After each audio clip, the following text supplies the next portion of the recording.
may point of care. Meaning to say, mapasok sa PhilHealth. Yes, Your Honor. Correct? Yes. And that is the assumption. Yes, you're Mr. making. Chair.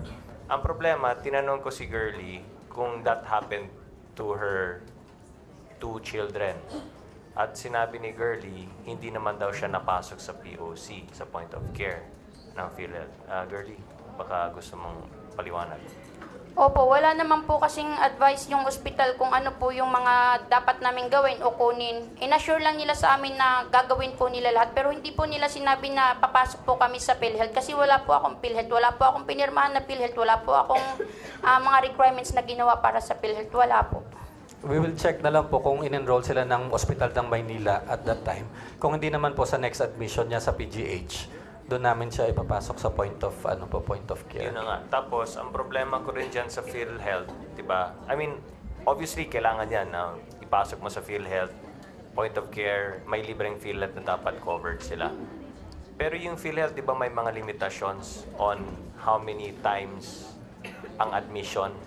Tapos meron pa yung gap na kailangan. Could you explain to us again ano yung mga limitasyon ng PhilHealth para ma-cover ka ng PhilHealth? Kasi hindi pwede agad-agad ang readmission, di po ba?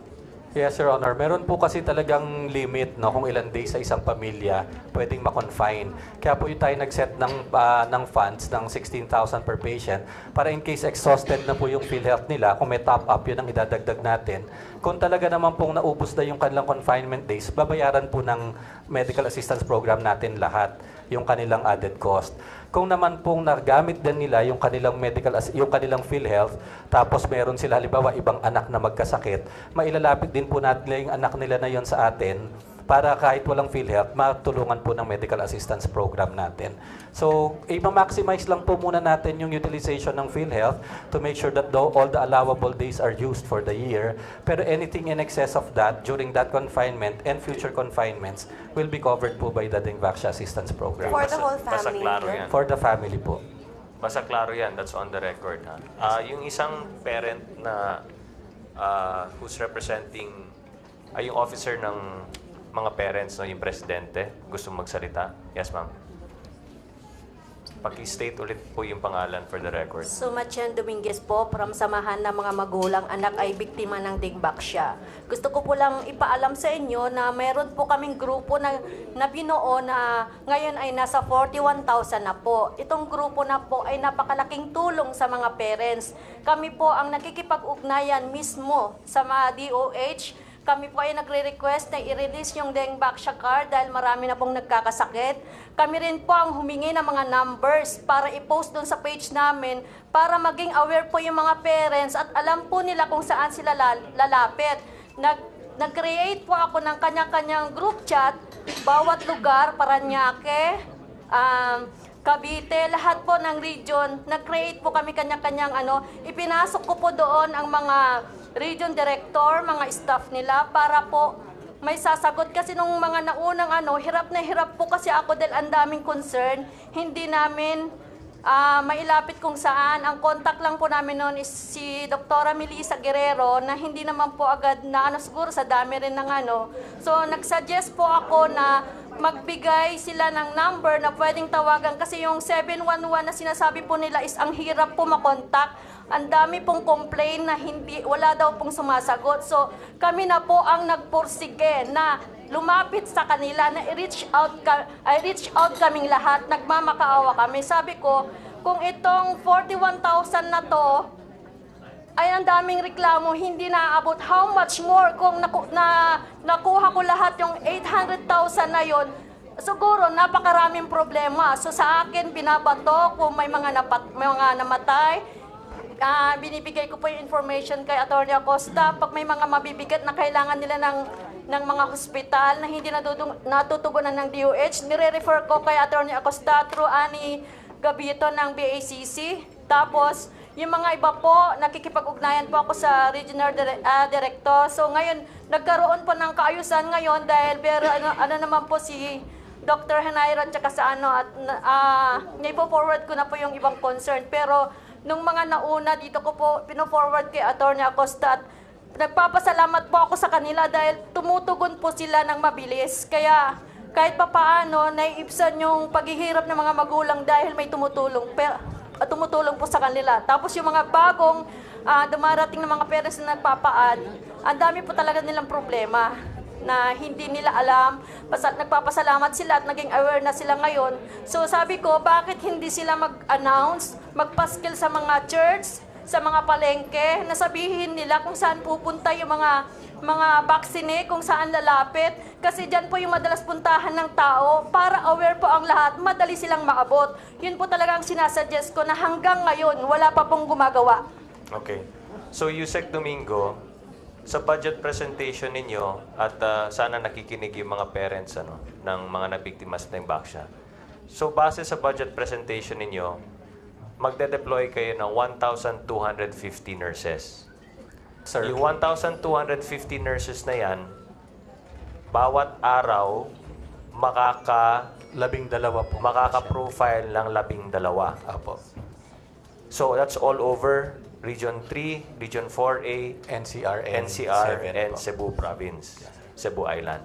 So, ang trabaho ng 1,250 nurses ninyo ay makipag-ugnayan sa mga nabiktima ng Baksha, pati na rin sa kanilang mga magulang.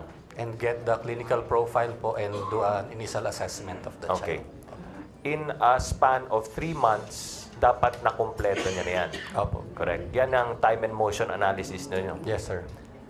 Pag natapos ng 1,250 nurses ang kanilang profiling at pakikipag-ugnayan sa mga pamilya ng biktima ng Baksha, meron ka pang 500 plus nurses On the ground. on Yes, the sir. ground.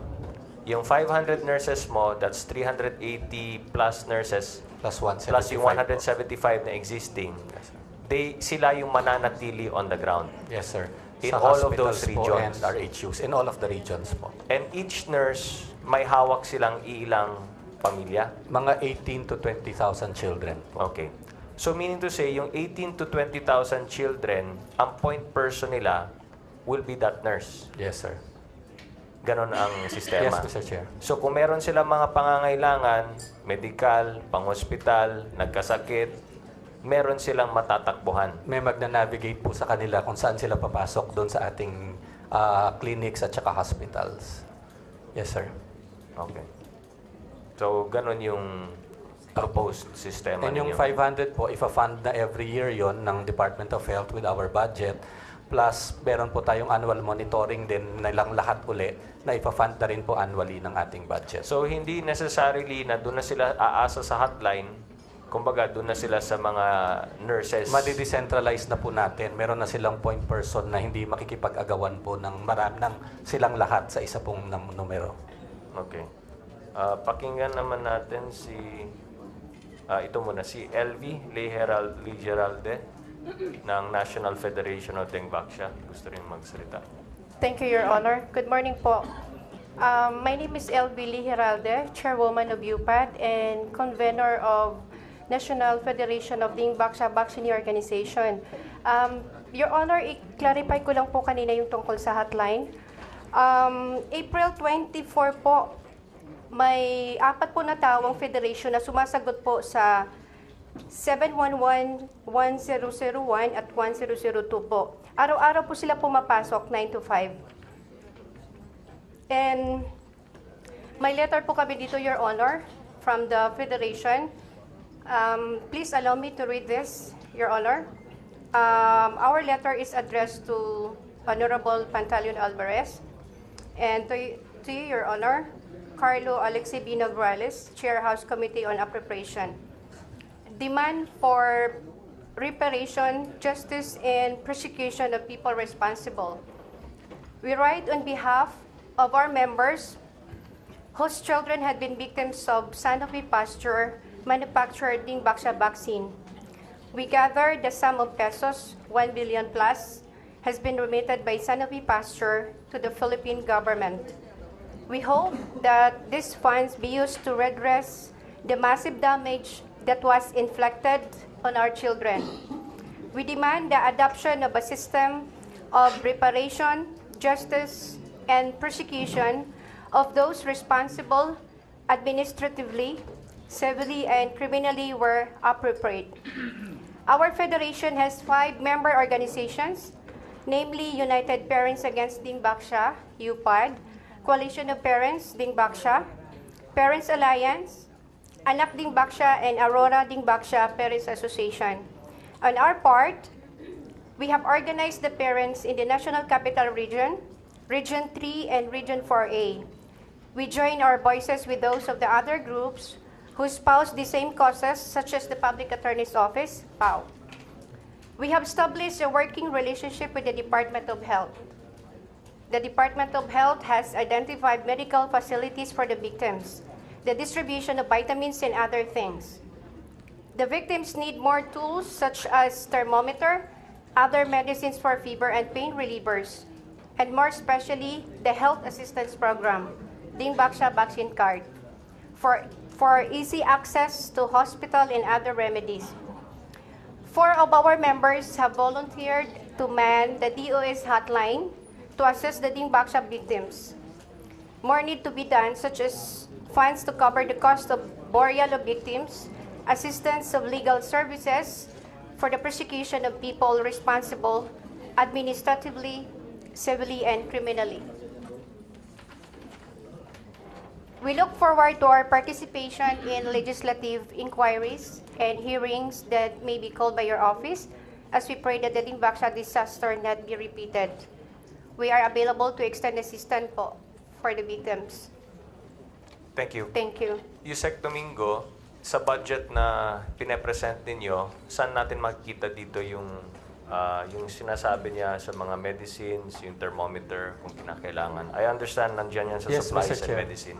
Doon po sa number 2, yung public health management, we allotted 25 million po for supplies and medicines para pag po yung mga nurses natin na magpo-profiling pupunta doon sa area, may dala po siyang yung mga basic needs po, no? Mga paracetamol for fever, and Orisol kung may diarrhea, and some thermometers para po kung kailangan, hindi naman po lahat bibigyan natin, pero pag nangangailangan at that time po yung mga pasyente, mabibigyan po sila. Well, para sa akin, between the Ding Baksha assistance card na 45 million and then yung supplies and medicine at 25 million, and with the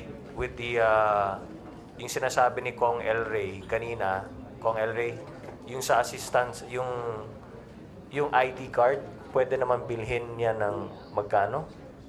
I think yung all card and all this, you can buy that for 10 pesos or less. If you bargain, if it's 900,000. Because as the quantity increases, the cost decreases. Baka kinos lang yan siguro nagpa-cost lang 100, 1,000. But I'm sure that can lower. Sayang yung budget, Mr. Kaya Chair. kasi para sa akin, between yung Ding Baksha assistance card na 45 million, pati supplies and medicine na 25 million, baliktarin na lang natin. I think that is enough. Yung 25 million na lang for the ID cards, and then yung 45 million, ilagay mo na lang sa supplies and medicine. Yes, Your Honor. Mas And kailangan naman. one line naman po sa namin talaga pinagsama supplies, so we can easily We'll give a reverse. chance to Kong Doy Liachon to speak. Thank you, Kong Mr. Chair. Liachon. Yeah, it's actually very disheartening, and I am really sad at this moment, considering that 2 years after, I have been actually telling this a lot of times already. In all hearings, be it Committee on Health, Committee on Good Government, and now Committee on APRO. Para kung ano nangyayari dito, we're speaking about only about 1 billion pesos. Pero yung tapos nakailang hearings na tayo dito, ilang pinag-uusapan, pero yung paggasta ng 3 billion, isang pirma lang. And since the very beginning, biro nyo, tayo nagpupulot ng mga basura dito. Yung kinalat nila, that from the very beginning, they were warned that it's actually very dangerous and illegal, and yet they still did it. Now, we're doing this one. Committee hearing ng 1 billion, ang dami natin pinag-aasikaso hanggang doon sa tinamaan na magaling na hindi ma-identify kung sino yung gagamutin. Pero nagsimula lang sa isang problema. But Mr. Chair, would like to ask this one right now.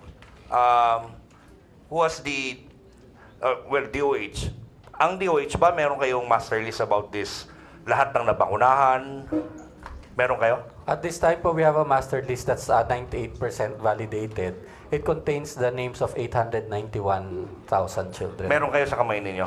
Hindi, meron po sa House, tas nagbigay din po kami sa House Committee sa hearing last month. And meron din po sa House Committee where? kay Congressman Pimentel On po. good government? Good government. Yeah, kindly furnish also the committee on appropriations regarding that list. Yes, sir. Out of those vaccinated, ilan ang namatay? Sa ngayon po, as of last week, ang total number of mortalities po namin na recorded is 87. 87 na. Opo. Yan, sabi niyo, disputed kasi. They've been telling na disputed yung kung vaccine related ba ito o ano, wala naman daw prueba. Mantakin mo naman, yung coincidence lang yun, nabakunahan, namatay. 87. Pero at this moment, meron na kayong 87 na profile na doon sa mga namatay. Yes, sir. Ito po yung huling na report sa akin po ng Epidemiology Bureau. And these are validated cases po na Okay. vaccinees. Ngayon, pagka ano ba talaga yung inihingi nyo sa amin dito? Yes, Mr. Chair, gusto kong tanungin. Meron na kayong master list, meron na kayong checklist because we cannot improve our problem if we cannot measure the extent and nature or the quantity of the problem. So meron na kayong listahan, may pangalan na yan. Do you have the names of these patients? Yes, Mr. Chair. And for the first 3 months, pupuntahan po sila ng ating nurses isa-isa to validate and check how the children are doing. Aba, ba't matagal yon? Pero yung pagbabakuna nyo, pila-pila palde lang. Kasi yun lang po ang sa 1,250 nurses And, po.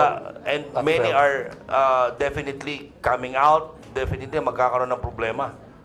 Ngayon, teka muna, hihingi kayo ng card. So, kailan pa mabibigyan ng card ito? Meron na po Kasi sila ngayon. lahat sila? Opo, meron na po sila yung immunization card.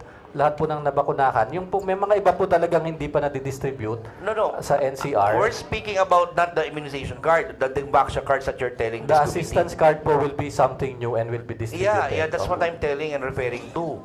Kasi kung yung immunization cards lang at lumapit ka sa hospital, that's not an assurance na aasikasuhin sila, di ba? Well, sa ngayon po ang directive po ng department, basta may immunization card po, it should serve as an gateway to our fast lane. So, enough na po yun. Yun ang sabi natin. Pero there is actually an atmosphere of discontent among the Dengbaksha patients. Anong assurance natin that they will not be ignored coming to the hospital? Na hindi ko alam kung kwentong ano, pero nagsasalita. How can we avoid this problem na hindi sila may ignore ng mga ospital? Ito nga po yung gusto natin i-address by giving them a point person to talk to, and then the hospital na ma-download na po natin, may pondo na yung mga ospital. Kung private naman po siya, may agreement na po yung regional office natin para po hindi sila iti-turn away at kaya Tapos wala na po ito. ibang requirement. Tapos na ito o gagawin pa lang? Ngayon po meron nandyan na po yung mga fast lane natin, tsaka meron na po tayong memorandum of agreement. All in government and private hospitals? In government po, and some, not all private, but some identified private hospitals. Hindi po lahat kasi gustong pumayag dun sa no balance bidding natin. Pero dun po sa mga lugar na may vaccinees na malayo sa public hospitals, meron po tayong identified private And hospitals. how can these Dengbaksha patients know na ito yung pwedeng lapitan na ng ospital? Ito po yung gagawin ng ating surveillance nurse pag pinuntahan sila is really to appraise them of the situation at kung saan po ang contact person at saka malapit na And health how unit. long can you do this one? 3 buwan po ang naming naka-program. Would you think that would be too long enough para gawin natin to? Inisip po kasi namin kung gagawin, kasi po 1,250 nurses that we will hire for 3 months. Kasi po kung gagawin namin 3,000, 4,000 nurses naman month, baka wala na po kaming ma-hire. Baka wala naman po pumayag na 1 buwang kontrata lang na nurse. So na magkakaroon pa kayo napakaigting ng trabaho. nurse ngayon? Meron na po kaming waitlist sa nurse deployment program namin. May pool na po kami na mga makokontrata pong nurses. Anong gagawin ng mga nurse? So, isa-isa po nilang pupuntahan yung mga bata sa listahan. Kukunan po ng information, ng full information, medical history, a survey po on the health status of the child, and then they will be oriented po and navigated kung saan po nila i-access ang health system kung sakali pong may maramdaman yung bata. Bakit hindi yan na lang yung gamitin natin yung mga school na nagbakuna rito at patawag yung mga bata ng mabilis kaysa isa-isahin pa yan? Well, isa po yun sa gagawin, pwede pong through the schools, pero importante rin po kasing makausap sa baka yung magulang. Kasi yung magulang po yung bibigyan natin ng instruction kung sakali pong may mapansin silang kakaiba sa anak nila kung saan po dadalhin. Well, how do I address it? Yusek po? No? Opo, Eric po. Yes. Yusek, Eric, ganito lang, ano? Number one, definitely dapat meron, yung dapat mga hospital. Well, it's my suggestion only that those covered or hospitals covered by your program, whether be it private or government, should be furnished with the complete list of the profiled patients na vaccinated ng Demaxia. Number one yon. Kasi dapat makikita agad sila sa master list apart from the Demaxia cards that you will issue. Kasi hindi rin natin alam kung kailan nyo may issue yung cards. Kailan nyo ba may issue yung cards? Well, ang tingin po nga namin talagang 3 months po bago maibigay So sa ito kanilang sinasabi nyo na pag-hire at profiling, 3 months lahat. lahat. Opo. Okay. So dapat ma-issue yung cards, tapos reflected din para merong counter-checking sa hospital na nandun yung pangalan nila. Yes, Mr. Chair. Ngayon po ang list natin is nasa regional office and the hospitals call the regional office in case there's any doubt and they have to validate the identification But in the meantime, Yusek, no, that no cards have been issued yet by the department. Can we furnish them each hospitals ng complete list ng inyong mga, para pag tinignan, nandun yung pangalan nila, ma-accommodate agad. Opo. We can create a system po para may easy access sila pero hindi po siguro lahat, depende lang sa locality tsaka sa region. With this Opo. one, how long can you do it? Yun naman po, ang regional offices natin have a complete list po of all the vaccinees in their region. Yes, the regional offices have the complete list, but Yes. what I'm telling right now is provide those hospitals with those lists to be mandated upon all the regional offices of the department. Yes, sir. We will. All the regional directors are here, and I think they can do that very quickly. Okay. Para lang po sa kalinawan ng lahat, hanggang magkano po ang coverage nung card? Lahat po ng at for each hospitalization and all hospitalizations and outpatient, including labs po and medications will be covered. Wala Lahat? po siyang limit. Opo. Kahit ano po ang sakit. Another suggestion, kasi para mabilis to, you have the regional offices and you have the rural health units. Bakit hindi natin sila paskilan ng mga ospital na available nilang puntahan? Para in case of emergencies, dito na lang dediretso. Opo, yun po. Yung mga public announcements natin. Kasama po yun dun. At saka pag po talagang inoryente yung magulang, bibigyan po talaga sila ng listahan kung saan po talagang RHU, LGU hospital or government, the DOH hospital sila maaaring pumunta. Okay. May tanong po ako, no? Since you're representing the department, I have heard in news, in fact, it was even suggested by the good secretary of the department that he will be hiring about a panel of experts still, foreign experts. No, sir. It will not be the Department of Health. It will be the Department of Justice. I think this is from the President's directive to do an examination. Ayaw po kasi nilang galing sa DOH. So the Department of Justice is creating a panel of foreign experts. Bakit hindi ho mag-suggest ng mabuti? I mean, I will, with all due respect to the President, hindi rin siya doktor, kayo ho ang doktor, bakit kinakailangan pa natin mag-hire? That will be definitely a waste of time and a waste of money. What if the findings of the experts would contradict the findings of the Senate, so as well as with the different committees of the House of Representatives who conducted the hearing or which conducted the hearing? Malinaw naman doon that may problema is what it was not actually, in fact, authorized by the Philippine or the FEC. During the time that it was being procured, there was definitely a vehement objection on the part of the FEC.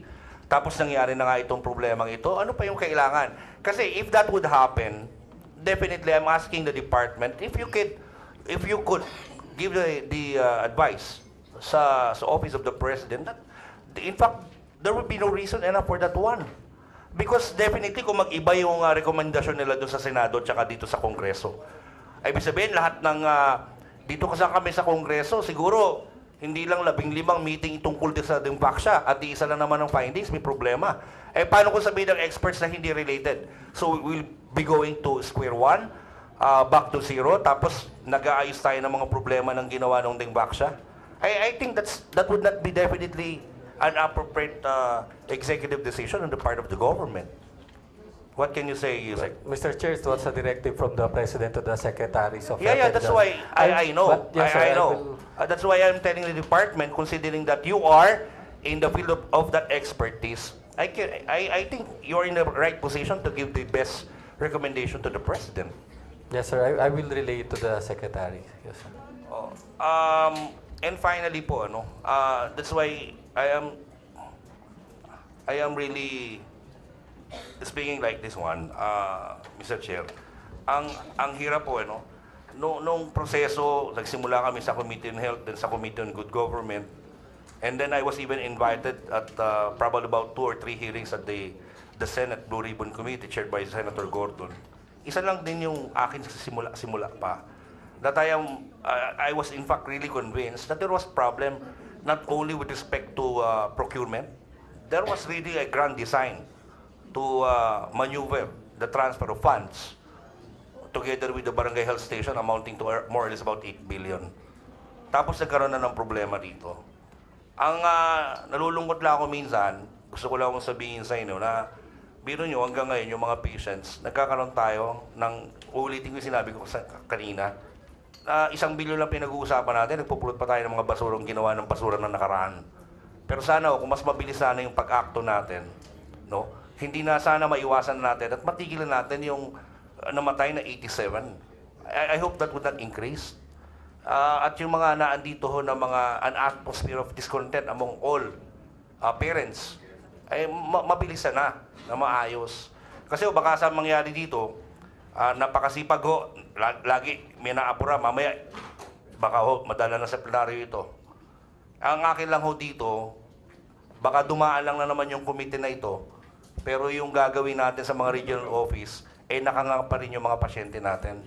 I hope with this one that we're having right now, it is an ultimatum wake-up call among all members of the department to see to it that we can attend really to the needs of those patients na vaccinated by Dengbaksya. Thank you, Mr. Chair. Let me go to a different topic altogether. Napag-usapan kanina, well, even during the past hearing, yung sinasabi ninyo ang priority yung seronegative, di ba? Kasi ang findings natin is that, ang findings ng WHO, yung mga experts, kuno-kuno, sinasabi nila na dapat tutukan yung seronegative. Ibig sabihin, pag seronegative, hindi nagka-dengue, never nagka-dengue, naturukan ng Dengbaksya, mas malaki ang risk Na magka-severe dengue. na magka-severe dengue. Yes, sir. So right now, ang tanong ko, meron bang dinedevelop na tests Yes. para malaman sa 900,000 dengue vaccinees na nabakunahan kung sino sa 900,000 ang seronegative?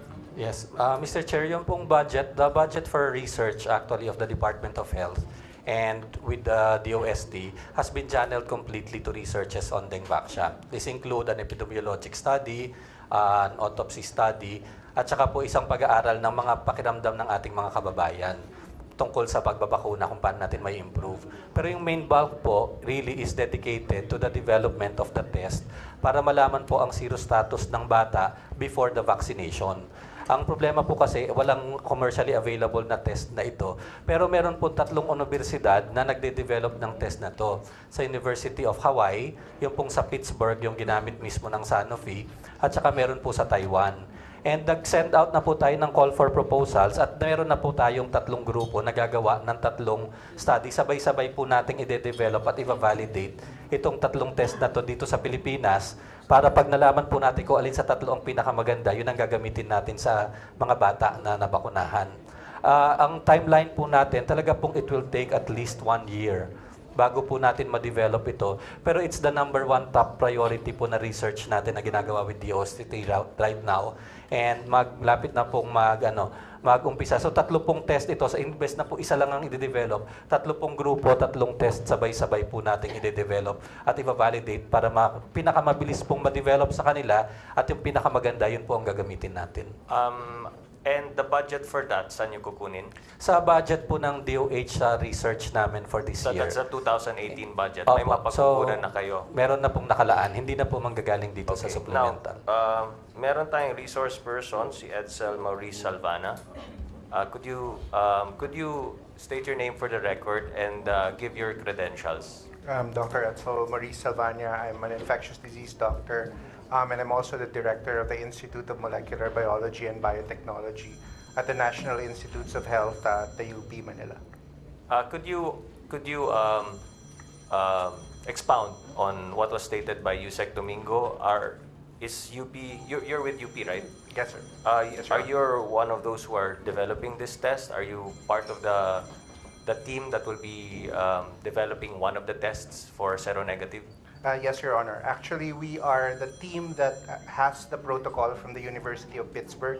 I myself am adjunct faculty at the University of Pittsburgh, and we were furnished with the protocol directly from the study authors. And so the importance of this test is that we can determine who is at higher risk for severe dengue among the patients who got Dengvaxia, and so that, as you said, we can better monitor those patients, because the seropositives, according to the latest WHO SAGE release, are actually protected from dengue, although we are not discounting the fact that the vaccine could have other side effects. But based on the latest WHO SAGE release, the efficacy of Dengvaxia for seropositives, it decreases the risk of severe dengue by 93%. So I think that there are two reasons to do the test. The first is that we will know who are at risk for at higher risk for severe dengue. And the second is we will also know, and to reassure the parents, hopefully, that those who are previously seropositive are now actually protected from dengue. Okay. So, ang problema ko lang dyan is na baka nagbibuild na naman tayo ng false hopes. Kasi dito, ang katabi ko naman dito si Wendy at meron naman siyang ikikwento sa atin. Wendy, pag-ibanggit yung totoong pangalan mo at kung ano nangyari sa mga anak mo. Ako po si Freddy Swindani Mora. Ina po ni Naomi na Mora. 14 years old po. Yung anak ko po, nung grade 2 pa lang, nagkadinggi na po siya. Sa awa ng Diyos, naagapan naman. Nung pagka-grade 16 po, nagkadinggi uli yung anak ko. Pero buhay pa. Nadala namin ang ospital at sa yung mga herbal na nagamot. Nakalunas yung anak ko. Ito namang nangyari dito, nagpunta kami ng Maynila kasi dahil paalis na kami, papunta na sana kami Japan. Yung anak ko si Naomi kasi yung Japanese passport na yun nung magdadala sana sa amin doon. Ngayon noong nabakunahan siya ng Dengvaxia, November 3, 2017 po. Isang linggo lang po, namatay siya. November 10 po. Sana yung sinasabi nilang yung bakuna na yun para doon sa mga dengue na yan, bilis-bilis naman. Yung mga doktor at doktora doon, hindi nga nila alam kung anong sakit ng anak ko. Nilagnat lang, tapos nagkakumatos na, pumutok na yung mga utak niya. Pati yung sa bitukan niya.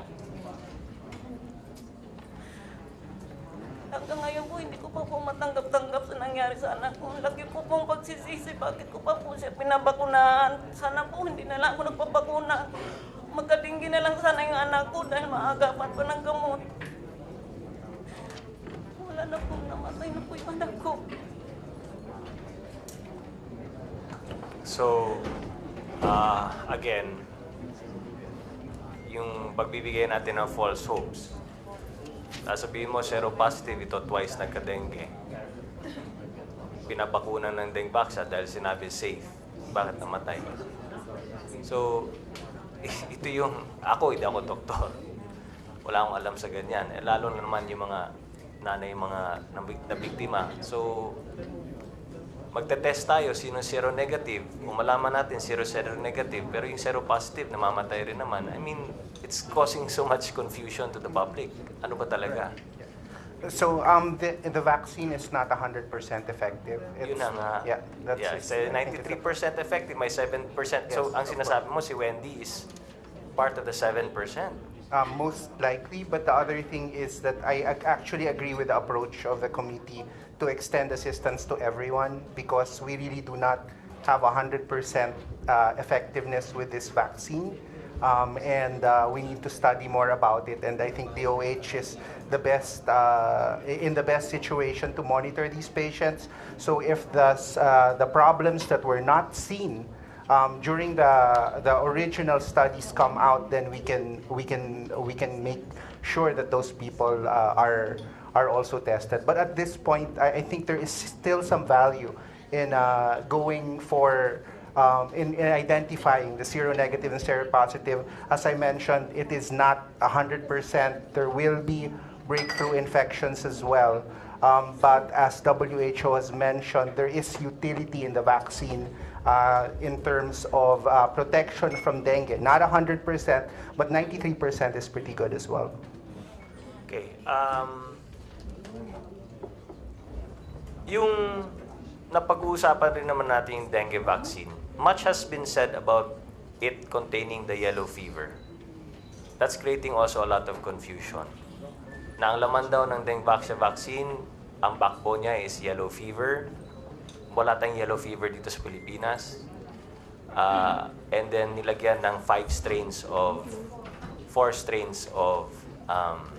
dengue. 4 dengue strains. So to the public, parang ang hirap intindihin na ang tinuturo para sa mga anak natin ay isang yellow fever na hindi naman tayo predisposed to yellow fever dito sa Pilipinas, plus 4 strains of a dengue vaccine. And that's also causing a lot of problems in the head of all of our parents at yung mga nabiktima sa dengue vaccine. Maybe we could perhaps shed light on this. Tama ba itong protocol na ito? Tama ba yung ganong klaseng ginawa natin ang pagtuturok ng yellow fever virus sa loob ng mga anak natin? Yes, Your Honor. The yellow fever vaccine, this is not the yellow fever virus itself. It's the yellow fever vaccine virus, ang tinatawag na 17D yellow fever vaccine virus po ng Sanofi na nabigay na to 500 million doses have actually been given all throughout the world. I've gotten the yellow fever vaccine as well because this is required if you're going to Africa or other parts of the world. So this is actually considered the safest live vaccine virus in the world. And this is not the first vaccine that is based on the yellow fever vaccine virus. Japanese bee encephalitis virus is the same way. And so, out of 500 million doses of yellow fever vaccine, there have been less than 150 cases of viscerotropism.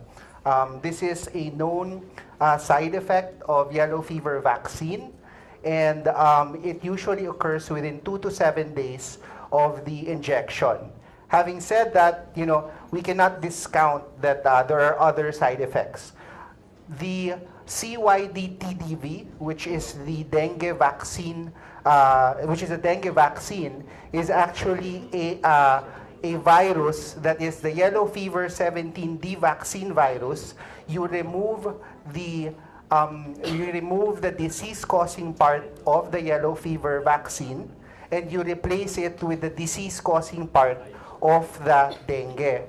So it's what we call a chimeric virus. So wala siyang piyesa ng yellow fever na nakaka-cause ng disease.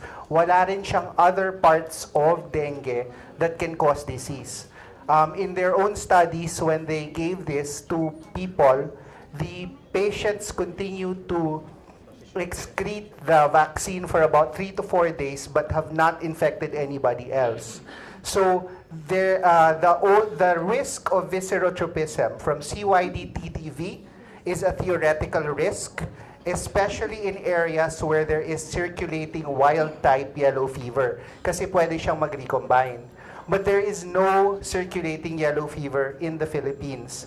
So the risk of viscerotropism, as far as the studies have gone, is a theoretical risk, meaning they had 35,000 patients who got Dengvaxia and were followed over 6 years, and they did not find a single case of viscerotropism.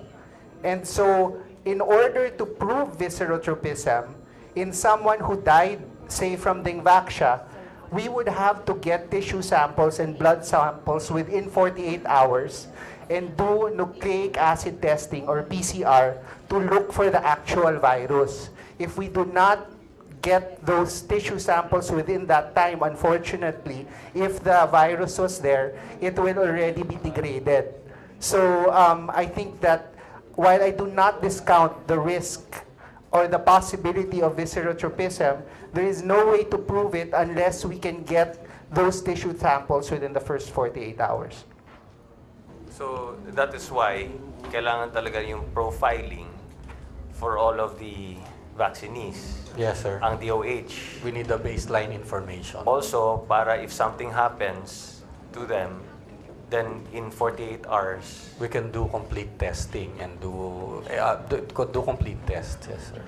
but for record purposes, could you please explain, Doc, what are the manifestations of Viscerotropism. viscerotropism? Yes, Your Honor. So viscerotropism. Doktor eh. So, Yes po. So viscerotropism, itong yellow fever po kasi, yellow fever is the same family as dengue. It's called the flavivirus. Ang tina-target na organs ng yellow fever is actually similar to dengue. So, and also, think about yellow fever as a much more severe form of dengue. That's the way we think about it. Viscerotropism means it has predisposition towards the organs, and you can have bleeding in a patient who has yellow fever viscerotropism. Yung wild type na yellow fever, say hindi ka nabakunahan, tapos pumunta ka sa Brazil or sa Africa, tapos nahawahan ka ng yellow fever, ang itsura po nun, parang very severe dengue. You'll bleed from everywhere. And magkukulay yellow po kayo. Kaya ang pangalan niya is yellow fever. It goes after the organs like the liver, and so you get jaundice and you turn yellow. Yung viscerotropism, as I mentioned, is a side effect of the yellow fever vaccine, about 150 cases in 500 million doses, because the 17D yellow fever vaccine is attenuated. Ibig sabihin, mahinang klase na talaga siya. And so, if we're looking for viscerotropism, we will find findings that are very similar to actually severe dengue, but we cannot distinguish it from severe dengue unless we have tissue samples and show that the virus is there po. Kong Elric. Yeah. Mr. Chair, so since we're already in the part of like monitoring and profiling, with regards to the budget that they have appropriated for 1,250 nurses, you're asking the amount of 78,296,250. Is that correct? Yes, Mr. Chair. And your computation is that 1,250 nurses that you will pay for 3 months, and the target is 900,000 persons, and these nurses will be targeting 12 patients per day for 3 months employment. Is that correct? Yes, Your Honor. Are you confident to say that this computation is correct? And Yes, Your Honor. What there's deployment program does is they also put in other factors like yung hard-to-reach areas, tsaka kung ilan po yung number ng schools, tsaka ng bata sa area pag distribute nila. That will be an average of 12. May mga areas po kasi na so kaya maybe ng more, mas maybe marami. less. Okay. Opo. But what I'm saying is, you're targeting to do this in 3 months. Is Yes, that Your correct? Honor. Yes, Your Can you Honor. say that on record? Yes, Mr. Chair. No, because may tanong ko muna. So these nurses will only be employed for 3 months? It will be a project-based employment. And the for salary 3 grade months. that you will give them, they will not be permanent, of course. They will just be contractual. Is that correct? Yes, sir. Salary grade 11, and I think PhilHealth. And the salary would be enrollment. 20,879. Yes. Is that correct? 179. Okay. Mr. Chair, I would just like to point out, parang mali yung computation nila eh. Kasi, i-compute nyo po, 78,296,250 divided by 1,250 nurses at 900, ganito, 900,000 patients divided by 1,250 nurses is 720, 720, Patients. yes, Yes, divided by 12. And my computation is you will complete this job in 60 days, not 90 days. Yes, sir. It's 60 working days because we count 20 working days per month. Kaya 3 buwan po siyang nakakontrata. O sige, i-clarify nyo yun kasi Then my next question would be, what happens if the target is not achieved? Wala na kayong appropriations. Paano na yan? Kasi although I understand that your target is 12 and we really are with you, Yes, that sir. it can be more, it can be less, that you target 12. But what happens with these nurses if the target is not achieved? Paano wala na kayong budget? Sir, dahabulin na lang po namin catch up with our nurse deployment program. Yung regular program na po ng Department of Health. So may budget kayo doon? Meron po kaming annual budget for our nurse deployment program. But you will meet the target, of course. We will meet the target. Then my next question is, you're hiring 1,250 nurses for this assessment and monitoring. But I understand you're also hiring 382 under the HEPO, Health Education and Protection Office. Yes, sir. So- This is in addition to 175 who already deployed. Sila po yung may iwan on the ground after the profiling. Are you paying them the same salary grade?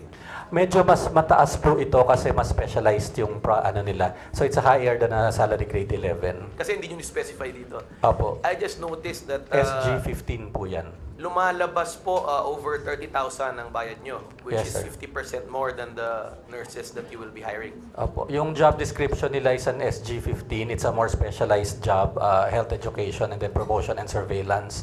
Yung pong 2,250 natin, it's a more basic examination po of patients and profiling. So these nurses will also be on a contract basis lang, not Yes, sir. For Not permanent. until end of the year and then pero naka-budget na rin po continuing for next year. Pero sa regular budget na po ng department. Okay, thank you, Mr. Chair. I just would like clarification. Well, Congressman Biasan first. Thank you, Mr. Chair. May I proceed with the questions? I've just been going over the budget breakdown of the whole fund. And I see that 81% will go to Health Assistance Fund for Dengbaksha, which would mean that we'll go directly to the intended Yes, sir. beneficiaries. To the needs right? of the patients, sir. Outpatient and inpatient. Yes. How many patients there are, we are estimating? We are now, sir, we 900,000? have about 900,000 vaccinees. 900,000. And the hospitalization bill po, yung ating, that amount will cover about 40,000, approximately 40,000 confinements, which we think is enough for the next 2 years. Yung outpatient portion naman po will cover for 300,000 consultations, including laboratories and medications. Okay. I'm just doing my simple math here of 945,827,530, the 81%, divided by the 900,000 patients. So that's just roughly about 1,000 pesos per patient. Yes, sir. It's a pooled estimate po for the number of patients that we expect to be admitted with ranging ng cost from admission from 7,000 to about, even po yung mga catastrophic cases that will need to about 500,000 or more. Yun naman pong outpatient natin, kinompute natin at about 250 na laboratories, 300 pesos for medications, and then another 200 po for hospital expenses. But then again, you also mentioned that you will be treating all kinds of illnesses, that and you will be giving all kinds of treatments unlimited to a patient that comes in. Yes, sir. This computation po of, actually we compute about 5 to 10,000 admissions a year, and this includes all illnesses, not just dengue. So, if we have 900,000 children, we expect about 5 to 10,000 of them to get sick enough to be admitted for any kind of illness po yan. And yung consultation po actually, it's a lot less than 300,000 for the next 2 years. And meron po tayong buffer pa rin para doon. So given the circumstances and the numbers, do you anticipate that there will be patients who will not be able to avail of any service? No, sir. We think that it will be a lot. It will be more than enough to last us beyond 2019. That's why we're asking for the authority to be able to use it until the end of the fund, hanggang maubos po lahat. Kung 2018 and 2019 po, it will be more than enough to cover all the needs of the children. Okay. On the theoretical view that all the 900,000 patients get sick within these 2 years of whatever illness, and they are allocated 1,000 pesos each, how do we address that kind of theoretical scenario? Yun po kasi Because 2 years yes. is a long time. Yes, sir. The hospitalization cost is actually just to cover top up, extra lang po sa PhilHealth natin. But all patients, kahit po magkasakit sila, will be immediately enrolled sa point of care natin sa PhilHealth, and that should cover for their basic needs. So kahit naman po sila magkulang yan, meron pa po tayong medical assistance program na ginagamit for all patients na hindi naman po excluded doon yung mga Dengvaxia patients na matatap pa rin po ng Department of Health. Plus, of course, the PhilHealth benefits po of all the children. Ay, yung po yung worst case na talaga pong lahat sila magkakasakit. But yun nga po, from our calculation, even in the worst case scenario po, na more than double the usual or triple the usual ang magkakasakit, magkakasya po yung pondo natin for the next 2 to 3 years at least. Okay, well, you're giving your assurance here on record, and I was just following through on what the chairman said about managing expectations. Because again, going to simple math, that's 1,000 pesos per patient for any illness and any treatment that they will be given. We are allocating 1,000 pesos per head for On the the next 2 average, yes, years. sir. Yes. Thank you, Mr. Chairman. Kung Lanete, Kung Lanete. Thank you, Your Honor. Yusek Domingo, you mentioned earlier with regard to the 945 million assistance for patients that you'd be given a portion of it to the bereaved families. I would like to ask first, because we're taking care of the patients who are still alive, even if they're inpatients or outpatients, but I'd like to hear about the status of those who sadly passed away, who were deceased, and what assistance has the DOH done with regard to these families? Yes, Your Honor. At this point in time, the assistance that we're able to give is the hospitalization assistance, no? Yung pong medical expenses nila to make sure that they are able to go home, or if they have fatality, that they are able to bring the child home.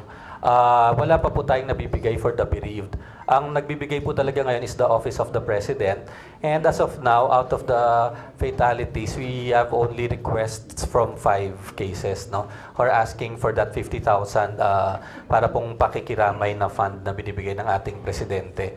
Pero sa ngayon po, ang nabibigay ng department sa mandate natin is really the medical assistance program.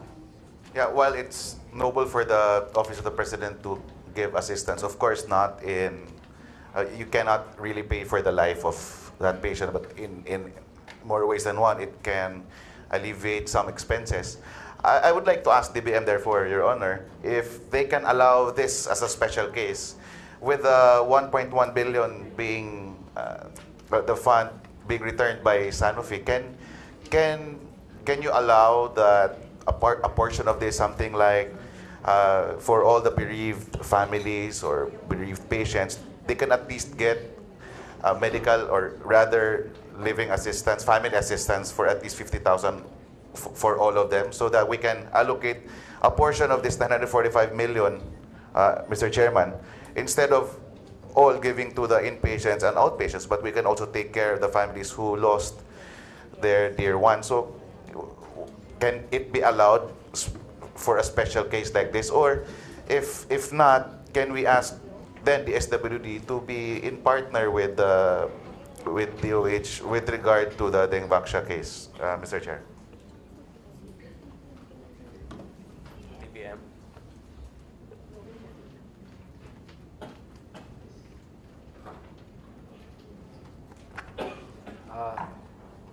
Good morning, sir. Unfortunately, the assistance for or bereavement assistance does not fall within the mandate of the DOH, and also it does not fall in any line item or PAP of the budget of DOH. But I suggest that we can tap the DSWD, and we even suggest that this whole program will be there will be a convergence program para whole of government approach po tayo. Thank you, Your Honor. So in effect, I would like to suggest with DOH so that with DBM and DSW so that we can allocate a portion of the returned funds to be given as compensation, little monetary compensation to the patients who passed away sadly, so that those parents like the one who testified earlier can at least have some semblance of comfort from the government, at least if we pass through the SWD and we don't need to pass through the Office of the President, so that all who passed away, who were because of Dengbaksha, can be coordinated with and be tapped with, Your Honor. So, moving forward, how can we expect this to go forward from DBM? Who will lead this charge, and who can be the team leader, coordinator for those bereaved families? Has it already been created? Are we going to create it? When are we going to create it? As of now, sir, no committee yet. But I suggest that it will be handled by the DSWD. Is there any DSWD representative here, Your Honor? Then maybe we can task DBM or DH to closely coordinate with them so that we can realign some funds specifically for the bereaved. Your Honor, right now, DOH has no mandate for this one, but DSWD, I think it has a program, the AICS, Assistance in Crisis. I think so. If you want, you can amend this 7449, because right now it's only the DOH that is the agency tasked to administer the Dengbaksha Fund.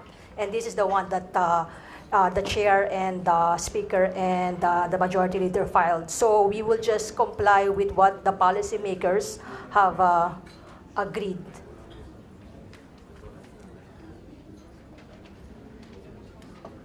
Mr. Chairman. Well, at the minimum, Your Honor, at least we have to take a look into this, and I'd like to have DOH take full responsibility to coordinate with all the different agencies. Thank you, Your Honor. Well, I think DSWD has enough funds naman sa AICS program nila to be able to, we could tap into that. And then into the 2019 budget, meron din naman na tayong mapagkukunan sa DSWD para dyan. Yeah. Okay. Kong Bravo. Thank you, Mr. Chairman. Good noon to everyone. It's past 12. This supplemental budget proposed by DOH is premised on an assumption that after we appropriated 100.7.3 billion to the agency, the fund is not enough, so that they will be able to cater for the Dengbaksha patients. Am I correct? Well, this budget, sir, should be enough to cover for the next few years for the Dengbaksha vaccinees, yes. Yeah, because you have 3 programs, particularly may I cite, access to promotive and preventive health care. Does it not fall under these activities? Pwede rin po. Kaya lang po parehong pinangalan namin kasi we're constrained to, when asking for a supplemental budget, to be have in the same line item that already existing. Yeah. So, magiging additional po siya. Opo. Ang impression kasi is, kaya humingi ka ng budget dahil kulang. Tama po ba? Opo, kasi yung budget po natin is for the regular programs of the Department of Health at this time. And Dengbaksha, of course, happened late last year. At hindi pa po siya reflected sa budget namin for 2018, yung additional activities and expenses po for the vaccinees. So, kaya po kailangan namin ng supplemental budget. And you make use of the refund that was... The refund po from the unused vaccines. Mr. Chairman, I am in support of the proposal of Honorable Lanete, wherein meron na pong mga namatay na as a sense of social responsibility of the government, on which it was not their fault of reaching such a destiny. That a certain portion of this refunded amount be appropriated for the assistance. We are in assumption that the DSWD can cover it. But what if the DSW says it's not within our budget? Because if we are projecting 87 or 100 casualties or mortalities, it's about 5 million, Mr. Chairman, if an assumption of 50,000 assistance. It's just a small amount. So I am in support of, since this is a supplemental budget, then we can appropriate the budget to two agencies, DOH and DSWD, Mr. Chairman.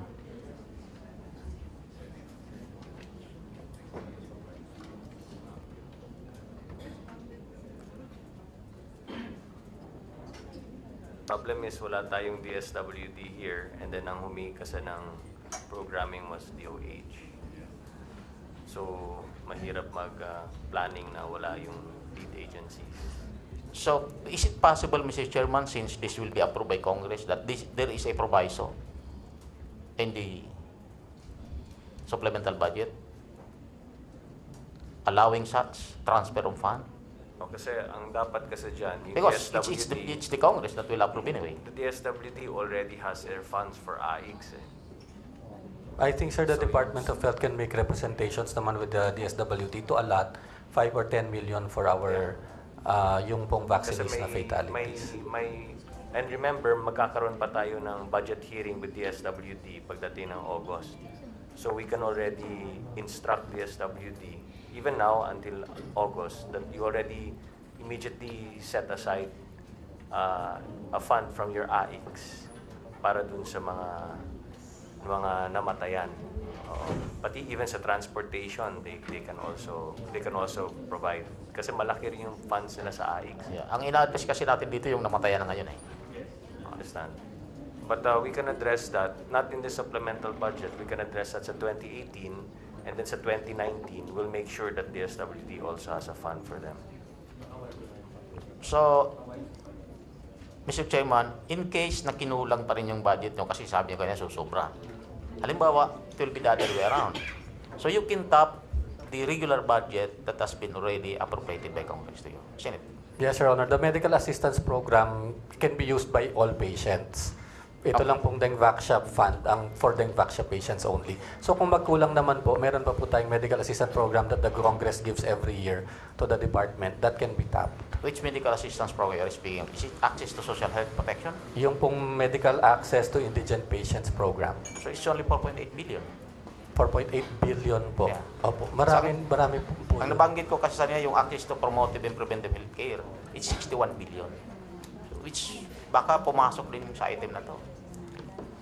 Kasi po yung hospitalization, yung pong regular programs po yan na existing, hindi po for hospitalization costs. Ang allowed lang po kaming gamitin for hospitalization is the medical assistance program. Okay, Mr. Chairman. Thank you. I'd also like to recognize as a resource person, Dr. Francisco Salcedo Cruz, who has actually forwarded to this committee certain recommendations. And Dr. Cruz, I direct you to item number 3 of your recommendation. And I will ask this from the Department of Health. No? Ang mga suggestions ni Dr. Cruz is, well, number 1, identify high-risk vaccinees as the seronegatives with pre-existing medical illness. That's the test that you're going to be conducting, right? But number 2, develop and conduct community-based health promotion activities targeting barangay leaders, BHWs, teachers, mothers, and public school children to improve health literacy of families and communities on dengue and other diseases. Would this be part of the... Yung health promotion activities po kasi natin is budgeted already in our regular annual budget. So when we do the community work, kasama na po yung Dengvaxia doon, and we will not be requiring extra funding for that. We'd really like to reserve most of the bulk of this money for the medical care po of the patients. Yung po kasi mga kaya naman nating i-fund sa regular budget natin, hindi na po sa amin sinama dito sa supplemental. Dr. Cruz, would you care to comment? Your Honor, I commend the DOH for its. There's a light now. They're trying to accommodate and listen to the people, particularly the victims, and I see there's some improvement in their presentation regards to the beneficiaries. And now they're now accepting that the vaccinees are victims. They're now appropriating some money. I think it's about 900 million, and treating the EPI card of the victims as health card. But that's what, if they did not use any what you call insurance assumptions, I think the 1.16 billion is small. Imagine if a child who has let's say influenza, and a child usually has an influenza twice a year, goes to a health center. From what I heard from the undersecretary, he will be given free treatment. So if you do not have any assumptions made, your 1.16, granted that you have a good demand creation, which you didn't have in your dengue vaccinations in 2016, you will have a great utilization. In fact, most of the mothers are telling you that they want health services. So to tell even the DBM and the good committee that you will want to have, you're anticipating that this will cover till 2020 is, I think, a little bit of if you have a good demand creation, you will now go to the communities. I'm sure almost all the 800,000 families will avail of the services you're rendering. However, if you're gonna make the EPA card as a health card, that's a different story. You're gonna have a logistics problem. You're gonna put children who are not supposed to be given free medicine, and just because they got, I'm not telling that the children do not need to have quality services. What I'm saying